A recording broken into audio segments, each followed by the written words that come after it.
as a woman, but also as a Black woman, we're not really taught about generational wealth, but I felt like it was important for us to have generational wealth as Black people, Yes. as women, and I believe that's how we make an economic impact.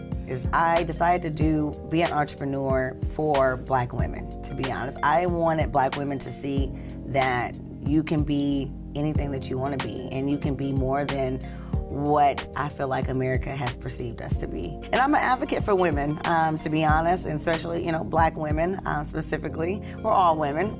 Yeah. But I do feel like we can do anything, but it is much harder for us. I see 2, 3 o'clock in the morning days, and I can run probably a 24-hour day between all of my businesses. But I do it because I want to be a beacon of hope for women.